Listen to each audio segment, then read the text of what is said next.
Neck కార్నర్స్లో piping నీట్గా stitch చేయడం కోసం ఇలా నేను వీడియోలో చూపిస్తున్నట్టుగా స్టిచ్ చేసుకోవాలి ఫ్రెండ్స్. ఇలా టర్నింగ్ పాయింట్ దగ్గర నీడిల్ని వెనక్కి ముందుకి దించుకోవాలి, పైపింగ్కి అటుకు ఇటుగా వచ్చేటట్టుగా. ఇలా చేసుకుంటే పాయింట్ అనేది పర్ఫెక్ట్గా మీకు టర్న్ అవుతుంది. మీకు ఈ టిప్ అయితే చాలా బాగా యూజ్ అవుతుంది ఫ్రెండ్స్. ఎందుకంటే మీరు ఈ విధంగా కుట్టి చూడండి, చూసారు కదా, వెనకాల ముందుకి ఒక నీడిల్ జస్ట్ ఒక స్టిచ్ అనమాట, పైపింగ్కి ఇటు నుంచి అటుకి అటు నుంచి ఇటుకి.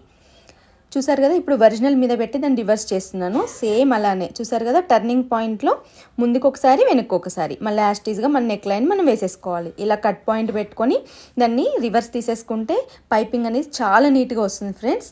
ఒకసారి చూడండి ఎంత బాగా అనిపిస్తుందో. మీకు చాలా నీట్ ఫినిషింగ్స్తో కార్నర్స్లో పైపింగ్ అనేది చాలా బాగా వస్తుంది.